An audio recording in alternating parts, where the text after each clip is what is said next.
ஏசாயா 53:11.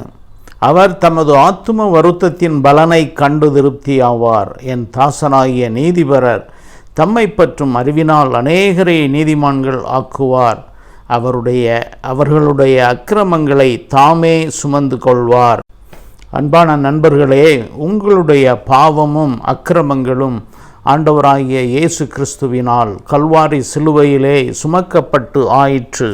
ஏன் தாமதிக்கிறீர்கள்? இயேசு கிறிஸ்துவை விசுவாசித்து அவரை ஏற்றுக்கொண்டு ரட்சிக்கப்படுங்கள். உங்களுக்காக அவர் தமது இரத்தத்தையே சிந்தி உங்களை விலைக்கு வாங்கியிருக்கிறார் என்பதை நீங்கள் அறிந்து கொள்ள வேண்டும்.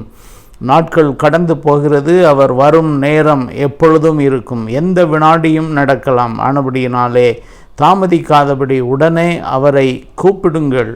விசுவாசத்தோடு அவரை அழைத்து அவரை ஏற்றுக்கொண்டு அவருக்குள் ரட்சிக்கப்படுங்கள்.